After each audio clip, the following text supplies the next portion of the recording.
Foli ni walimando bɛ ka lase aw ma Mali kɔnɔ ani Mali kɔ kan minnu bɛ ni kuma in na kɛmɛ ka ɲɛmada ka ɲɛsin a ka jabaraniw ma walasa faamuya bɛ se ka sɔrɔ aw fɛ Sherifula TV bamanankan kunnafoni na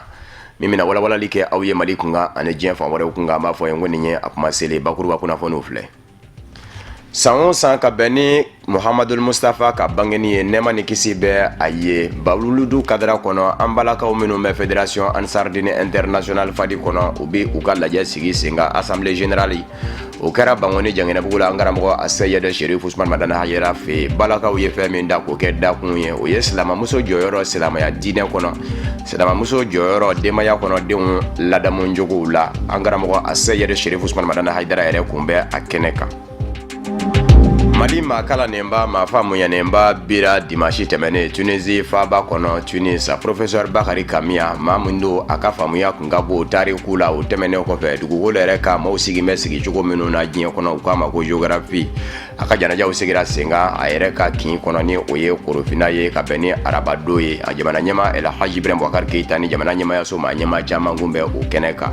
Bamanankan kunnafoni na kumabaw ye ninnu de ye minnu ni suwani u bɛ walawala aw ye aw dangana.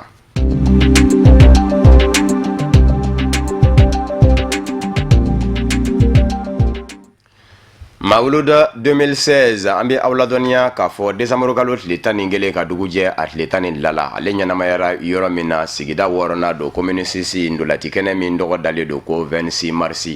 an karamɔgɔ Asayɛdɛ Sherif Usman Madana Hayidara san o san ka bɛn ni Mawuludu ye diɲɛma bɛ kunda Bamakɔ de kan wa o kɛnɛ ɲɛnamayara min ye a yama minnu ni olu kun bɛ a kɛnɛ kan ka bɔ diɲɛ fan wɛrɛw fɛ olu caman fɛnɛ sera ka sɔrɔ k'u hakilinataw di o tɛmɛnen kɔfɛ Ansaru yɛrɛ kɛmɛ ka nɔ min bɔ u sigiyɔrɔw la ni wulikajɔw ni cɛsiriw ye u da sera o ma ka dugawu kɛ ka ɲɛsin karamɔgɔ ma ni o ye Asayɛdɛ Sherif Usman Madana Hayidara ye an ka maa minnu kun bɛ a kɛnɛ ka Tata Ture ani Bubakar Sidibe u ye fɛn min sɔrɔ o filɛ.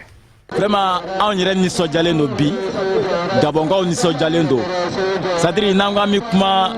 a bɛ gɛlɛya an bolo kosɛbɛ quoi nisɔndiya yɛrɛ kama an tɛ se ka kuma caman fɔ quoi kɛnɛ sigilen don an bolo bi Gabon Libreville a bɛ Gabon yɔrɔ 8 ɲɔgɔn de la anw fɛ yen kɛnɛ sigilen don bɛɛ la o bɛɛ bɛ ka wajuli kɛ bi Ansardini tɔgɔ la bon anw ka kɛnɛ sigilen don école Corole Libreville Gabon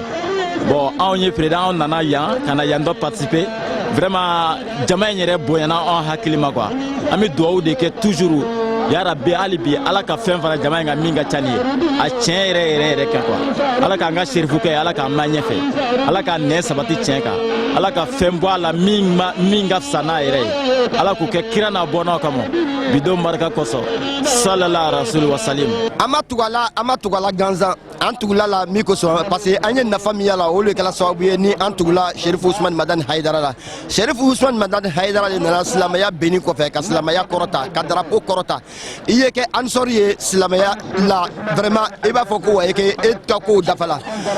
baya layiru wɔɔrɔ o b'an bolo ɲɛ min ma nin ye Sherifu kanu b'an bolo cogo la an b'a ɲini Ala subahana taala fɛ Sherifu kanu k'a kɛ k'an se arijinɛ ma ala m'o kɛ la. An bɛ dugawu dɔ dɔrɔn de b'an bolo an bɛ dugawu k'an karamɔgɔkɛ n'o ye Sherif Usman Madani Hayidara a kɛra anw ma ɲɛmɔgɔ ɲuman ye an b'a ɲini ala fɛ ala k'anw kama ko mɔgɔ ɲuman ye ala kan'anw ka jugu ye ala kan'anw n'a jugu de ala kana jugu bɔ an na a b'a fɛ diinɛ in ka se yɔrɔ min ya Rabbi an ma ala k'a se dugawu dɔ dɔrɔn de b'an bolo ani nisɔndiya. Anw Senegalikaw ɲinan Mawulud kɛra fɛn kɛrɛnkɛrɛn anw bolo sabu an sera kɛ kɔnwa lawuli kɛ kar kelen lawuli ka bɔ Senegal ka na Mawulud ɲɛnamaya an karamɔgɔ fɛ yan nɔ an mɔgɔ 32 anw de nara pour une première fois mais o t'a bɛɛ ye a bɛ kɛ ɲɛnamaya Senegal yɛrɛ kɔnɔ yen nɔ anw fɛ Ansardine fɛ an ye karamɔgɔba lawuli yan nɔ n'o ye Usas Bona Ɲang kɔrɔkɛ n'o ye Usas Mama Ɲang ye bɛɛ b'a dɔn sabu ale bonya tɛ fɛn wɛrɛ ye internationalement an b'a fɔ k'ale ye karamɔgɔ international de ye an bɛ dugawu kɛ bɛɛ lajɛlen k'a fɔ ko Mawulud daminɛla hɛrɛ la cogo min na ala k'a kuncɛ o hɛrɛ kelen na ala k'a kɛ wasa ni sankɔrɔta ye an bɛ foli kɛrɛnkɛrɛn lase an karamɔgɔ ma n'o ye Sayid Sherif Usman Madani Hayidara ye a n'a la denbaya ko ala k'u kanu don an Ansardine bɛɛ lajɛlen dusukun na ala ka se ni wasa d'u ma ala k'o sutura diɲɛ fara lahara kan k'o kisi jugu dogolen n'a bangelen bɛɛ lajɛlen na tɔɔrɔ ma kira hɔrɔma kosɔn sallallahu alayhi wa sallam. Mawuludu kɛnɛ mun ka di ye foyi tɛ anw bolo Mawuludu kɛnɛ nin kan ni nisɔndiya min bɛ anw na an tɛ se k'a fɔ an bɛ se k'a fɔ ka s'a dan na hali ni jama nin yɛrɛ ye a bɛ mɔgɔ nisɔndiya ma na an tɛ se k'a fɔ ka s'a dan na an bɛ dugawu min kɛ jama minnu nana mawuludu la ansaru la n'ansaru kanubagaw la fɛn minnu natɔ sɔrɔ o kan'u tatɔ sɔrɔ an bɛ dugawu kɛ karamɔgɔ n'a ka denbaya ye ala k'u kɛ silamɛya ɲɛ jɔyɔrɔ ye ala k'u kɛ silamɛya ɲɛ jɔyɔrɔ ye ala k'u jɔ silamɛya ɲɛfɛ komi u b'a ɲɛfɛ cogo min na bi ka taa se fɔ diɲɛ wuli ma ala ka an kɛ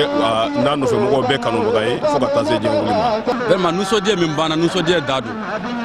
sabu ala ye diɲɛ yɛrɛ da mɔgɔ min kanu kosɔn an b'o de ka bangeli kɛnɛ kan donc a bɛ wajibiya vraiment danfɛn bɛɛ ka nisɔndiya bɛ yen jango silamɛw kira cira anw silamɛw de ma walama an silamɛw de tugura kira kɔ wala an bɛɛ ka nisɔndiya bi mɔgɔ o mɔgɔ dan don kira la a bɛɛ kan ka nisɔndiya bi o nisɔndiyaba de bɛ anw kɔnɔna bi an nisɔn ka di an bɛ dugawu kɛ silamɛ bɛɛ fana ye mɔgɔ min fana tɛ nin mawulidi kɛ an b'a ɲini ala fɛ ala ka hakili ɲuman d'an n'o bɛɛ ma an bɛɛ ka jɛ ka nin kɛ sabu an bɛɛ ka hɛrɛ b'a la. an nana mawuludu min na san o san an bɛ yɛlɛma kura de constater a la ko yɛrɛ labɛn cogo yɔrɔ yɛrɛ sigi cogo pèlerin minnu bɛ bɔ diɲɛ fan 14 fɛ ka na an karamɔgɔ fɛ san o san dɔ de bɛ fara jama kan bon o bɛ ɲɛtaga de yira ni fɛn barikama kun tɛ a kun tɛ se ka avancer a bɛ nagasi ka taa fɛ de donc o la ne bɛ mun fɔ nabaga bɛɛ lajɛlen ye an bɛɛ ka kɛ kɔlɔsilikɛbaga ye i ka k'i yɛrɛ kɔlɔsilikɛbaga ye i ka k'i sigiɲɔgɔn kɔlɔsilikɛbaga ye i mana fɛn ye mun y'i kamana gan a lase ɲɛmɔgɔw ma i k'a lase sécurité mɔgɔw ma olu bɛ se ka solution k'a la cogo min na pour que bɛɛ ka se ka lakana ni kisi sɔrɔ vraiment mawuludi a sigira hɛrɛ la ala ka wuli hɛrɛ la ala k'an bɛɛ kisi ala k'an bɛɛ tanga karamɔgɔ ala k'a mɛn an ɲɛ. laada do san o san ka bɛn ni an kuntigi muhamadul mustafa nɛɛma ni kisi bɛ a ye o ka bangeni ye an balakaw minnu bɛ fédération ansardine international fadi kɔnɔ u bɛ u ka lajɛ sigi sen kan u k'a ma ko assemblée générale la laada tɛmɛna ɲinan ka bɛn ni araba tɛmɛnen de ye min senfɛ balakaw ye dakun ta ka babu a ka dakun tɛ dɔwɛrɛ ye silamamuso jɔyɔrɔ silamaya diinɛ kɔnɔ silamamuso jɔyɔrɔ denbaya kɔnɔ denw ka ladamu kadara kɔnɔ an karamɔgɔ asa yɛrɛ sherifu usman madana haidara ko kun bɛ ale ka bonya kɔnɔ a yɛrɛ kun bɛ kɛnɛ kan an ka maa minnu kun bɛ a kɛnɛ ka tata ture fuseni nkeyita u ye fɛn min sɔrɔ filɛ a silamɛya dɛmɛjɛkulu min bɛ diɲɛ kɔnɔ tiɲɛ kan n'o ye jamiyatul ansardin n'o ɲɛmaaba ye a seyide sheri usman madan haidara a musolakaw jɛra ka lajɛ labɛn lajɛ min ni a bɛ sigi fɛ san o san mawuludu hukumu kɔnɔna na ka kɛɲɛ ni ɲinanta hukumu kɔnɔna ye u kumana muso jɔyɔrɔ silamɛya kɔnɔna na ani silamɛ denmisɛnninw ka lamɔcogo ɲuman u bɛ se k'o sɔrɔ cogoya min ani silamɛ musow ka ɲɔgɔn kanu n'u ka bɛn o bɛ se ka sabati cogoya min na. Ni ko silamamuso jɔyɔrɔ silamɛya kan a fɔ ko i bɛ fɛ k'i da don silamɛya yɛrɛ la parce que muso jɔyɔrɔ silamɛya kan kabi kunu muso silamɛya tu tigɛla ni muso de tuma bɛɛ a bɛ fɔ an ɲɛna bɛɛ lajɛlen b'a mɛn k'a fɔ muso fɔlɔ min jeli bɔnna dugukolo kan o de ye muso ye n'o ye Sumeya ye n'i y'a filɛ fana ni karamɔgɔ bɛ dugukolo kan bi o de ye muso ye parce que musoba dɔ de ye bi di anw ma ka anw fara ɲɔgɔn kan k'an kɛ dusukun kelen k'an bɔ da kelen fɛ k'an don da kelen fɛ o tɛ dɔwɛrɛ ye o ye an ka ɲɔgɔnya balo n'o ye Basta Tarawele ye ale le ɲana a ye ɲininkali kɛ ko Basta Tarawele nafila caman de seli wa a ye ɲininkali kɛ ko a ye sun caman de don wa a ye ɲininkali kɛ ko a ye heji caman de kɛ wa bali a ye mun kɛ furu labato ko la yakmalul mar'i iman hatta yuhibbu li akihi ma yuhibbu li nafsihi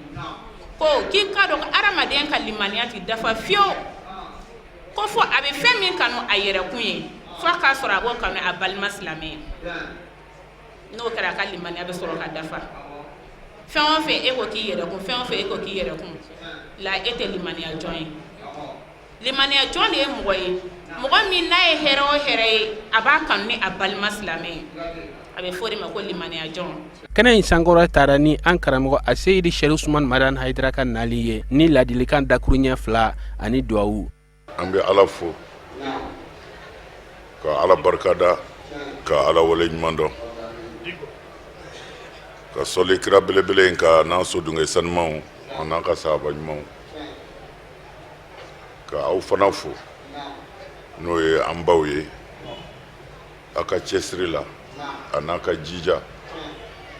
ala ka diinɛ in dɛmɛli nɔfɛ aw de y'a bɛɛ ye siga t'a la fiyewu alakira sallallahu alaihi wasallam kafiriw ani hasidiw o tun bɛ kira neneninin de ye ko musomɔgɔ don ko ani denmisɛnninw musomɔgɔ ni denmisɛnninmɔgɔ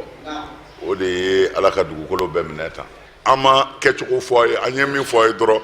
ala n'a ka kira ko min sira ala ɲɛ da la i k'i tilen foyi tɛ ban kɛra nin de ma an gɛlɛla nin de nɔfɛ mɛ bi bɛɛ mago jɔra nin na bi an baw an tɛna kuma jɛya a bɛ ka min kɛ a n'a ye min kɛ a n'a bɛ min na ala ɲɛ b'a la aw y'a seko bɛɛ kɛ nin garibu kɛ nin a bɛɛ min tɛ maa bolo i tɛ se k'o kɛ maa ye mɛ aw m'a tɔ to kɔ a m'a tɔ to kɔ mali la ani mali kɔ kan a sara bɛ ala de bolo an kɔni bɛ min ɲini ala fɛ dɔrɔn ala b'a dɔn nin kunkolo ninnu o ni hayidara ma jɛ foyi k'a n'ale ala tɛ ala b'a dɔn ala ko teri bɛɛ bɛ ɲɔgɔn haramu lahara fo minnu ye ɲɔgɔn kanu ale ala kama o dalilu y'an bolo ala ɲɛ kɔrɔ kumana ne bɛ min ɲini ala fɛ o de ye aw bɛ min fɛ ani hami min b'a la min ni ala ta bi bɛn ala k'a kɛ jɛ in yɛrɛ kama ala k'o dilan n'aw ye a bɛ hami min na hayidara t'a dilan mɛ ala b'a dilan an b'a ɲini o dilanba in fɛ sa aw ta ni hayidara ta yarabi min ni ala ta bi bɛn ala k'o dilan ɲɛ la o bɛɛ lajɛlen kɔfɛ kɛnɛ in kun cɛra ni bilasiralikan ɲumanw ani ka duwawu don jamana ye jamana basigili ani ka kan bɛɛ kɛ san wɛrɛ mawuludu yeli la an bɛ ala deli ala k'an fara o yebaw kan an ka ɲininikɛlaw kun ye amadu jalo ani sanba tarawele de ye karamɔgɔ denmuso ni o ye seyidata kadija u kama ko banɛnɛ hayidara ale fɛnɛ mawuludu kadara kɔnɔ a wulila ka se an balimaw ma minnu bɔra dɔgɔnɔ jamana kan ni ka i ɲɛda olu la ladilikaw ni bilasiralikan minnu ni o kan ka kɛ ka ɲɛsin olu ma a ye olu kɛ an bɛ aw ladɔnya k'a fɔ o baara seriyara an ka maa minnu fɛ tata ture fuseni keyita o fɛnɛ filɛ kabini san 2016 waati san o san mawuludu mana se kadijatu ayidara a bɛ wuli ka jɔ boloda ka ɲɛsin mawulududenw ma kɛrɛnkɛrɛnnenya la mawulududen minnu bɔra bangasi marabolo la kadijatu ayidara a tari ɲɛda ni mawulududen ninnu kan o kadara kɔnɔ a ka kɔrɔfɔw bolila jogo kan ka tila k'a ɲini u fɛ sira jɛlen min n'o yiralaw la olu fa fɛ u ka to o sira kan jogo ani tilennenya kɔnɔ hakilila foyi man bila la fɔ sherifu kanu ani a fa ye bonya min jira anw na k'a fɔ silamɛya si tɛ ka taa ni jogo min tɛ o sirifukanw de y'an bila an bɔra an ka sigidaw la ka n'a ye o y'a kanu fana an ye labɛn kɛ ka sigiyɔrɔ labɛn an n'a ye an kana sigi wula in na an ka dugawu k'an ye nin t'an siɲɛ fɔlɔ ye baara in na o la an bɛ ala deli nin kana k'a laban ye folikan min b'an bolo ka se sirifumuso ni a badenw ni an ka cɛkɔrɔba ma o de ye an bɛ ala deli o bɛ jɔ yɔrɔ min na yarabi ala k'o mɛn an na u bɛ min ɲini diɲɛ hɛrɛ ni lahara hɛrɛ la ala k'a nɔgɔya o ye u bɛ fɛ an ka jamana ka kɛ cogoya min na ɲɛtaa ni wasala ani ka bɔsi nkalon na an bɛ ala deli ala k'o ka laɲini bɛɛ lajɛlen sabati a ka kɛ silamɛ bɛɛ lajɛlen ɲɛna mali bɛ dinga min kɔnɔ ala k'a kɛ olu hɔrɔma kama ala k'a bɔsi nkalon na yarabi ala ka n'aw wasa an nisɔn ka di bi wula in na kosɛbɛ dante nisɔndiya min na bari an balimaw nin kɛra laada ye san o san bankasi mara o bɛ na an bɛ foli di ɲɔgɔn ma ka dugawu kɛ ɲɔgɔn ye vraiment an nisɔn ka di ni ka tila ka bɛn mawuluduw ma tout le temps vraiment o ye nisɔndiya ko ye o la an bɛ nabaga bɛɛ lajɛlen fo fɛn min ma aw natɔ sɔrɔ o kana aw tatɔ sɔrɔ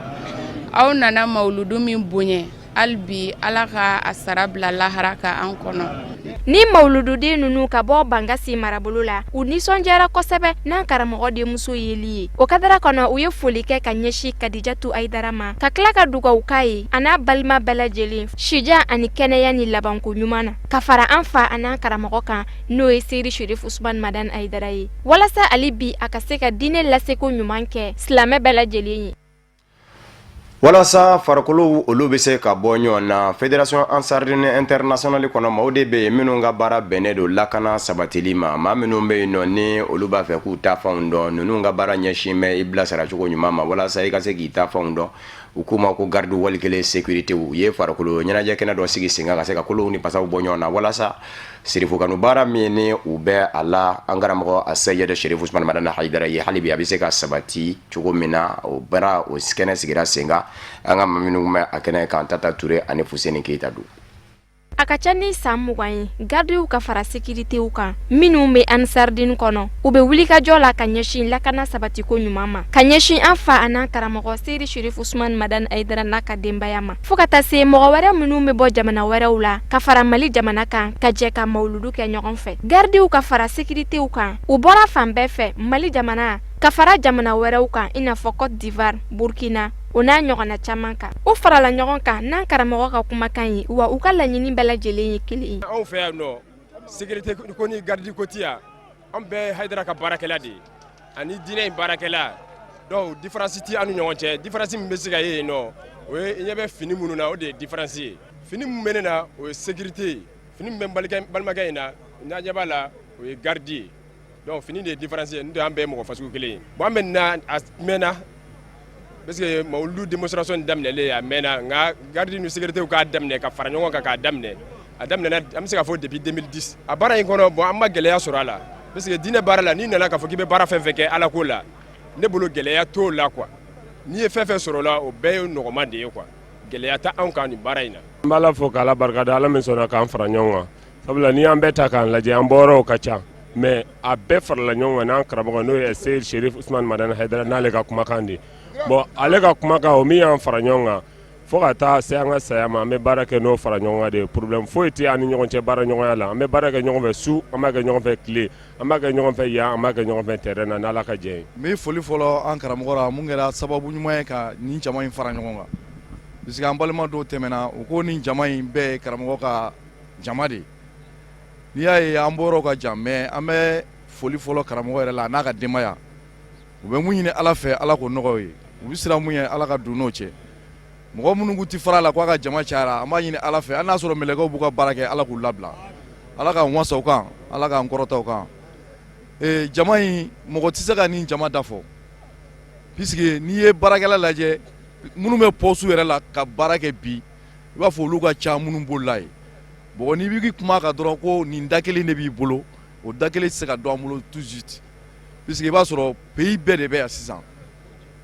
pays saba de fanga ka bɔ a la kosɛbɛ Mali Burkina Côte d'Ivoire an bɛɛ ye fa kelen ba kelen an bɛɛ bɛ farisogo kelen na. Gardiw ka fara sécuritéw kan u jɔyɔrɔ ka bon kosɛbɛ mawuludu kɔnɔ bari u ka cɛsiri an'u ka wulikajɔ bolilen don lakana sabatiko ɲuman kan mɔgɔw ni lakanali ma n'o ye lakana ani basigi sabatiko ɲuman ye bari mawuludu kɛli basigi kɔnɔ olu jɔyɔrɔ ka bon kosɛbɛ o sabatiko ɲuman na.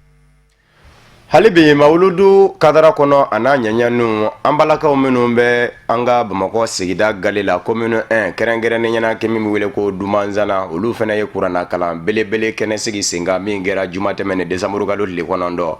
u kɛn bɛ ka denbaya di maa min ma o ye madame Sempara Saran Traoré ye an ka maa minnu kun bɛ a kɛnɛ kan Amadu Kamara ani Fatima Dumbiya u ye fɛn min sɔrɔ o filɛ. an ye ɲɔgɔn sɔrɔ nin kɛnɛ min ka nin ye ni ala ko de don ala ko tɛ ko nin ye ala ko de ye ne ko ala ko ko ji de y'an bolo ala ko k'an ye wasa ye ne kɔni mana wele saran ka kura diɲɛ yɔrɔ o yɔrɔ n b'o laminɛ mana wele yɔrɔ o yɔrɔ n b'o laminɛ n b'a laminɛ n'a ka a ka cɛsiri de ye ka d'a kan a y'a faamuya a y'u b'a ka faso a y'u dɔn u b'a teriw a y'u dɔn u b'a ka mɔgɔ ma bɛ u b'a nɔfɛ diɲɛ na a b'o bɛɛ dɔn. donc n'o ka ko kɔni sera vraiment an k'an ka dugawu k'a ye. an ka musow de ye n kanuna ye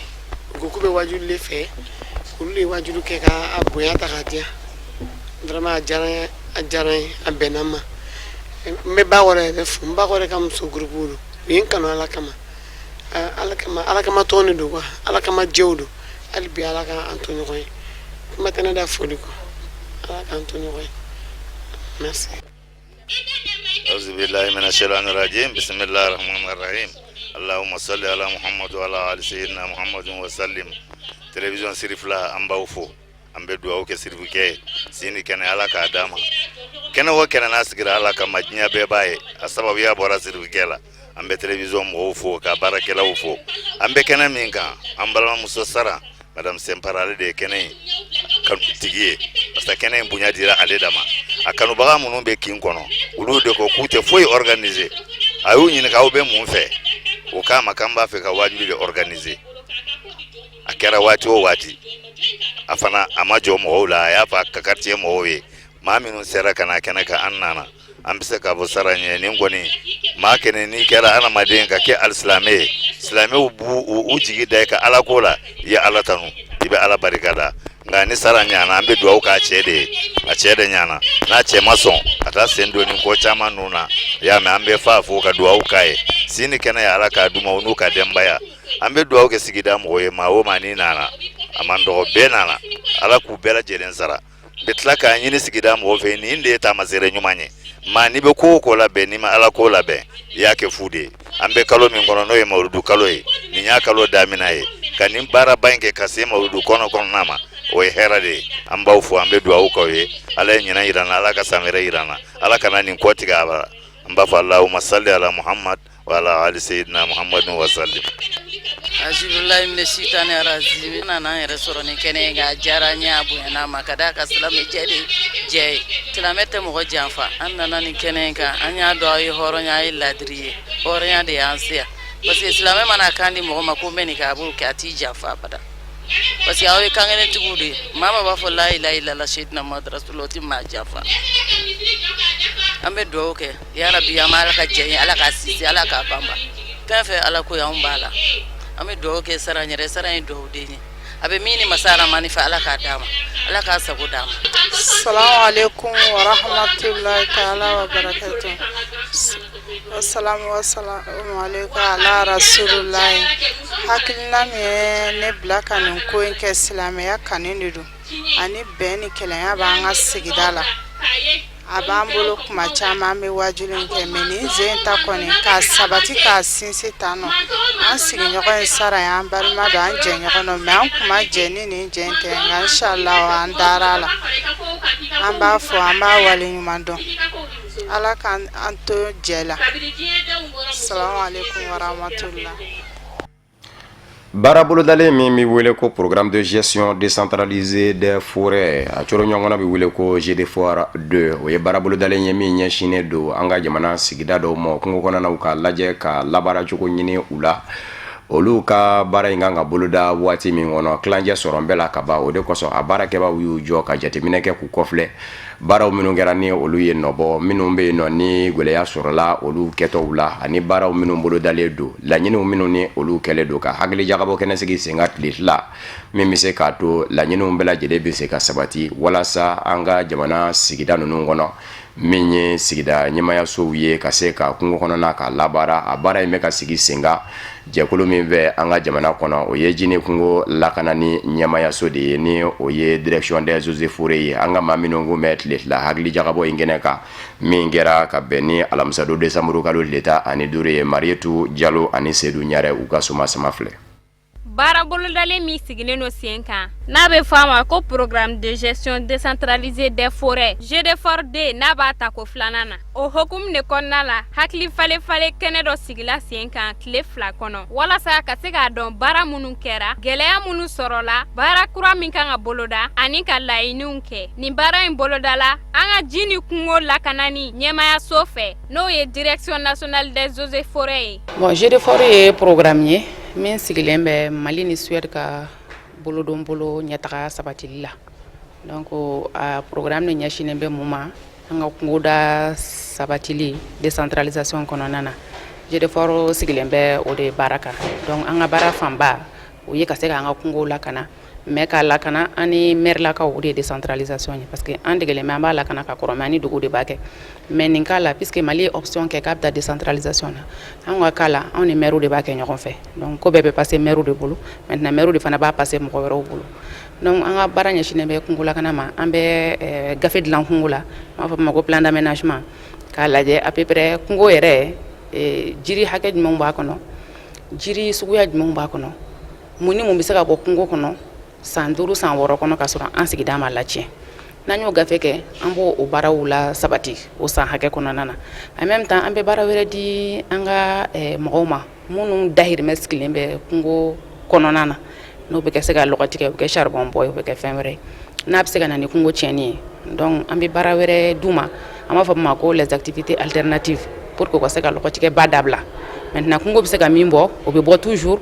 mais olu bɛ kun bɛ min tigɛ ka fara kan ka sɔrɔ kungo tɛ se o la an bɛ baara wɛrɛ d'u ma ka se k'o nɔlabila kɛ n'o ye donc an ka baara ɲɛsinnen bɛ nin ma an bɛ Kulukoro ani Kayi mara la an bɛ commune 27 kɔnɔna na an bɛ a tako filanan na an b'a fɔ ma ko deuxième phase tako fɔlɔ banna o y'a yira k'a fɔ résultat sɔrɔla baara kan ka continuer an ye jeu de fort 2 daminɛ an ka baara nafa bɛ se mɔgɔ minnu ma olu ka représentants bi yan u bɛɛ ti yan mɛ u ka représentants bi yan ani minnu fana bɛ Bamakɔ yan n'olu b'an ka baaraw ɲɛnabɔ olu fana ye mun ye an b'a fɔ a ma ko comité de pilotage olu ye service daw ye minnu ka baara ani eaux et forêts baara bɛ taa ɲɔgɔn fɛ olu fana da bɛ ko in na olu mɔgɔw fana bɛɛ lajɛlen bɛ yan nɔ hali minnu ti yan n'u ka miiri la k'a fɔ hakilina dɔ b'u la min bɛ se ka jeu de fort ka baara taga ɲɛ u ka s'an ma k'a ɲɛfɔ an ɲɛna parce que bɛɛ fana welelen ti yan dɔw de bɛ yan minnu ti yan n'u b'a dɔn k'a fɔ halisa olu ka miiri la jeu de fort baara bɛ se ka taa ɲɛ ni hakilina wɛrɛ ye u ka se an ma ka o fɔ an ɲɛna pour que an ka baara ninnu bɛ se ka yiriwa cogo min na. ni tile fila hakili falen-falen in kɔnɔ u ye wole bila togodala musow ma olu ye eaux et forêts mɔgɔw fo kosɛbɛ k'a sabu kɛ u y'olu bɔ kungo lafuli la ka baara wɛrɛ d'olu ma. jeu de forêt y'an bila baara min na an bɛ nakɔ baara kɛ u y'an to nakɔ baara la an bɛ di fɛnɛ ma ŋunu an bɛ taa di fiyɛ kungo kɔnɔ u y'an to la fɛnɛ u ye sanjiri fɛnɛ d'a ma an bɛ yiridenw bayɛlɛmɛ baara an bɛ kungo kɔnɔ n'i ye fɛn sɔrɔ min bɛ yiriden bayɛlɛmɛ o de ka ɲi an kɔni musolakaw b'a fɛ u bɛ baara min na hali bi a ka taa ɲɛ musolakaw kɔni bari togoda muso yɛrɛ kɛrɛnkɛrɛnyana nin baara in n'a bɛ jɛnsɛn togoda kɔnɔ togoda muso bɛɛ k'a sɔrɔ o de ka d'anw ye bari ni muso kelen ye fɛn sɔrɔ ni muso tɔw m'a sɔrɔ o t'i ka laɲini ye fɛn tɛ cɛ bolo fɛn tɛ muso bolo a bɛ taa kungo kɔnɔ dɛ donc jeu de fort hukumu kɔnɔna na ani forew u y'a ɲini k'a fɔ an ye de an ka kungo baara dabila an fana y'a f'u ɲɛna tiɲɛ na kungo baara in a man d'an ye bari se t'an ye denbaya balo la a ka gɛlɛn ni fɛn t'i bolo dɛ ni fɛn min man ɲi bɛɛ don a la k'a sɔrɔ e yɛrɛ b'a dɔn a man ɲi mɛ bɛɛ don a la se t'i ye bari e ka denmisɛnninw ka balo ka fɛɛrɛbɔw b'a la fɛn t'i cɛ bolo mais jeu de fort kɔni y'a laɲini kɛ an k'olu bila ani forew donc u bɛ projet d'a ma o le k'an ka taa kungo kɔnɔ an ka projet baara kɛ dugu kɔnɔ o ye nakɔ ani ŋunu ani ji dilayɔrɔ an filɛ nin kɛnɛ kan nin ni projet tɛ anw tɛ se ka na yan n b'a ɲini togodalamuso bɛɛ lajɛlen fɛ bɛɛ k'a ɲini ka projet ɲini ka t'i ka dugu la o le k'i ka taa kungo kɔnɔ projet baara min dir'i ma i k'a k'i ka dugu kɔnɔ i k'i ka denmisɛnninw ni musakaw n'i yɛrɛ ka musaka sɔrɔ a la pour que kungo kɔnɔna bɛ se ka ninakili an bolo cogo min na.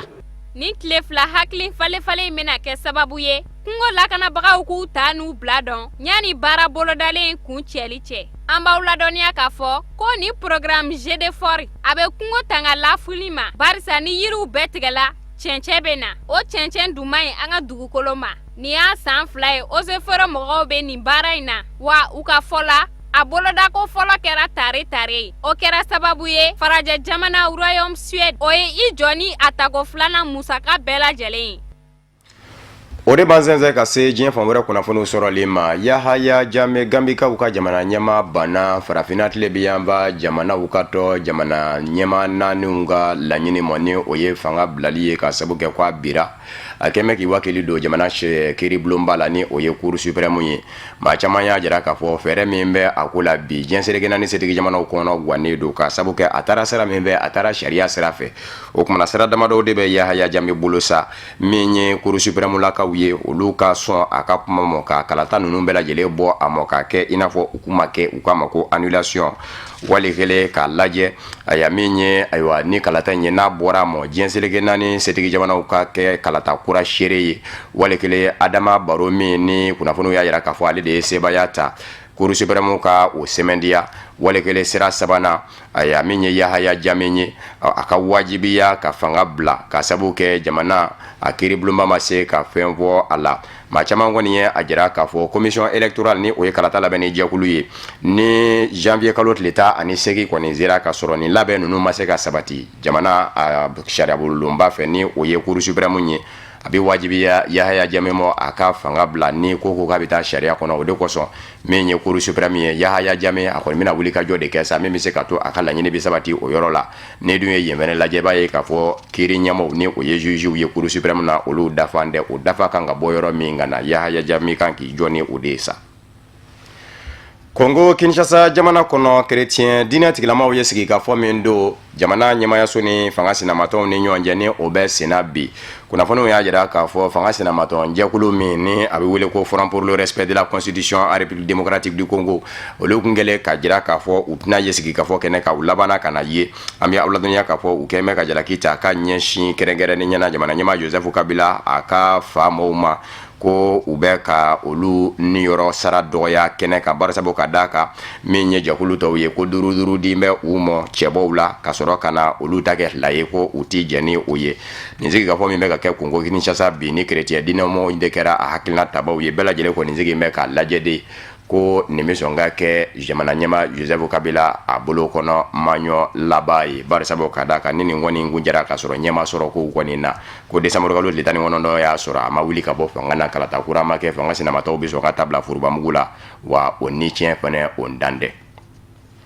Sudan du Sud jamana ɲɛmaa Salva Kiir a ye dantigɛli dɔ kɛ ka diɲɛseleke naani tɔnba Nations Unies ka wele jaabi dantigɛli min senfɛ ni a ye a jira Sudan du Sud jamana kurani denw na k'u ka lajɛ ka u tɛgɛ di ɲɔgɔn ma fɛn minnu dɛmɛna bɛɛ lajɛlen ka yafa ɲɔgɔn ma an bɛ aw ladɔnniya k'a fɔ nin bɛna kɛ san sabanan de ye siya woloma o bɛ jamana kurani kɔnɔ kabini a sigira sen kan a y'a min ye Salva Kiir ye a ko a bɛ a ɲini Sudan du Sud jamanadenw fɛnɛ fɛ u bɛ ka nisɔngoyaw minnu da ka bulamantigiw sɛgɛrɛ ni o ye diɲɛseleke naani tɔnba Nations Unies ka basigili jɛkulu ye yen kasike bolo k'u ka lajɛ ka o fɛnɛ dabila a ko a ye maa minnu dɔɲɔ a ka waati fɛnɛ kɔnɔ ko bɛɛ ka yafa a mɔ k'a b'a ɲini jamanadenw fɛ maa minnu ni a bɛ ɲɔgɔn na kɛrɛnkɛrɛnnen ɲɛna a danga jamana ɲɛmaaya jɔyɔrɔ la Riek Machar o n'a nɔfɛmaw k'u bɛɛ lajɛlen ka lajɛ u ka segin k'u tɛgɛ di ɲɔgɔn ma ka jamana jɔ. Rwanda kaw ka jamana ɲɛmaa Paul Kagame ale ka manda sabanan o bi sɔn k'a boloda kɛrɛnkɛrɛnnen ɲɛna a y'a san 2017 kɔnɔ jamanakuntigi kalata o bi kɛ Rwanda jamana kɔnɔ maa kɔni gɛmɛ caman gɛmɛ ka jira k'a fɔ Paul Kagame m'a fɔ maa si ye fɔlɔ k'a nin kamɔ nka sango lahalaw minnu kɛra u b'a jira k'a fɔ siga tɛrɔ a b'i kamɔ ka manda sabanan ɲini barisabu ka d'a ka jamana sariya suma feerekɛtɛ yɛlɛmana sariya sen min bɛ tali kɛ jamanakuntigi ka lahalaw kan o dogina k'o kɛ Paul Kagame sago ye u b'a jira k'a fɔ jamana de fanba furubakalata senfɛ référendum olu caman y'a jira k'a fɔ a ka di u ye Paul Kagame a k'i kanbɔ ka to jamana ɲɛmaaya la a y'a min ye labɛnw ye o kɔni sabatilen don juillet kalo tile 14 o ye yɛrɛmankutu waatiw ye a y'a ni u kama ko campagne a y'a uti kalo tile 4 san 2017 o ye jamanakuntigisigi kalataw ye Rwanda jamana kɔnɔ. An y'a fɔ a y'an ka bakuruba kunnafoni daminɛw na k'a fɔ min ye maa kalanenba maa faamuyannenba malidenw don min tɔgɔ bɛ tariku la professeur Bakari Kamiya ale kun dɔnnen kun don kosɛbɛ ka sabu kɛ faamuyaw minnu kun bɛ a la tariku dɔnni ani dugukolo yɛrɛ kan na maanifinw sigi bɛ a kɔnɔ cogo minnu na u kama ko géographie nin bɛɛ ɲɛdɔnba an kana kun don a ye jɔyɔrɔbaw fɛnɛ minɛ an ka jamana kɔnɔ ani diɲɛseleke naani tɔnba Nations Unies ka jɛkulu dɔw kɔnɔ a ye jɔyɔrɔbaw minɛ ye dabama ka wele sera a mɔ Tunisie faaba la Tunis dimanche tɛmɛnen furakɛli kɛ sen fɛ a ka janajaw sigira sen kan arabadon korofina ni o ye a yɛrɛ ka kin ye olu kan dolati kɛnɛ kan an ka jamana ɲɛmaa El Hadji Ibrahim Boubacar Keita ale kun bɛ kɛnɛ kan minisiri ɲɛmaa Modibo Keita ni a y'a jamana ɲɛmaayaso minisiri caman ani an ka jamana maa ɲɛmaa caman an ka maa minnu kɛra nin baaraw bɛɛ lajɛlen seere ye o ye Amadu Kamara ani Seydou Ɲare ye.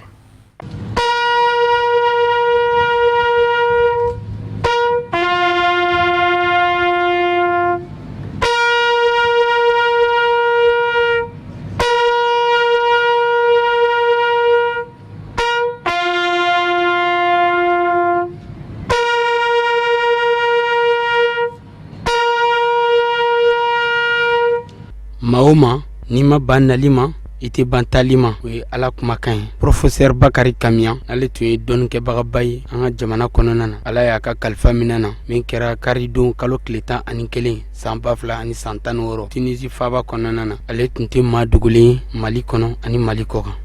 ka dɔw ta professeur Kamiya ka somɔgɔw bɛɛ ala ka hinɛ na ala ka yafa k'a ye a y'an kɔn kiti min na ala k'a nɔgɔya ye k'a nɔgɔya silamɛ su bɛɛ hakili bɛ Bakari Kamiya na parce que an kun ye école den ye o tuma na an ka so ni min ye Bakari Kamian kun ye agrégé histoire géo la ɲɔgɔn kun tɛ Mali la ɲɔgɔn kun tɛ farafinna an yɛrɛ kun b'an disi gosi n'o ye ne yɛrɛ fa kun ye historien donc livre caman bɛ yen ne kun b'a ta n fa bara ka taa n'a ye baara bien k'a ta bara ka n'a mura donc n yɛrɛ kun y'a den dɔ ye c'est que histoire fan fɛ donc bi bi n'an b'a fɛ k'a fɔ ko Mali ye mɔgɔba de perdre a ye min to an bolo an k'an jija la hakili ɲuman min to ye an k'an jija la y'an dege fɛn min na an k'an jija kana tiɲɛ ni maa ba façon a bɛ fɛn caman de to o fɛnw an k'an k'an janto la vraiment an bɛ dugawu kɛ tuguni Mali bɛɛ de bɛ janaja la bi vraiment ka dugawu kɛ tuguni Ala ka hinɛ na Ala ka yafa k'a ye Ala k'an bɛn sabali k'an bɛn sɔn limaniya. Dɔnniba ba n'a y'a ka diɲɛnatigɛ baara bɛɛ lajɛlen bɛn ɲinini ani dɔnni ani an ka seko ni dɔnko o matarafali ma Bakari Kamian a fatura k'a si to san 88 na jamana ɲɛmɔgɔw bɛɛ lajɛlen tasi bila kɛ ka ɲɛsin a ma ka duwawu ta tabaga ye an fa dɔ ma kun bɛ komi a mɔkɛ et moi je peux le dire personnellement a kun bɛ ne ɲininkali yɛrɛ kɛ parce que ne da ka wuli terikɛ muso de bɛ bibliothèque gérer o ye a muso ba tɔgɔma ye donc an ka ko ka bɔ a bolo ka ka kɛrɛfɛ ne taara yen waati minnu na a ɲini ka fɛn dɔn o kun ka di n ye tiɲɛ yɛrɛ la an yiriba binna dɔɔni sira kan jamana nin ye min ye farafinw ye mun ye an jɔyɔrɔ kɛra min ye min b'a to an b'a dɔn an kan ka min kɛ donc ale kun ye mɔgɔ ye min da sera nin bɛɛ ma a ka kan de maintenant maaw de ka sɔrɔ sa min bɛ se ka kalamɛnɛ nin ta a kana sa voilà hakili la donc ka duwawu kɛ banbagatɔ ye ka duwawu kɛ sokɔnɔmɔgɔw ye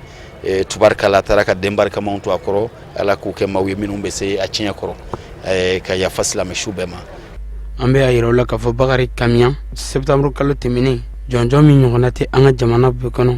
jɔnjɔnw na an ka jamana ɲɛmɔgɔ tun ye o ta ko d'a ma n'o ye dignité de grand officier de l'ordre national du Mali n'ale ɲɔgɔnna tɛ jɔnjɔnw bɛɛ lajɛlen na an b'a fɔ ko Ala ka hinɛ Bakari Kamian na Ala k'a dayɔrɔ sumaya. Amina yarabi o de fana bɛ dansigi bamanankan kunnafoni na min farala ɲɔgɔn kan ka lase aw ma kunnafoni di so ɲɛmaaya su fɛ ka bɛn ni nin kuma in ye k'aw fo ka wale ɲuman dɔn laseli wɛrɛ an bɛ ɲɔgɔn sɔrɔ yan'o cɛ kan bɛn diɲɛ waati wɛrɛ n'Ala sɔnna ma.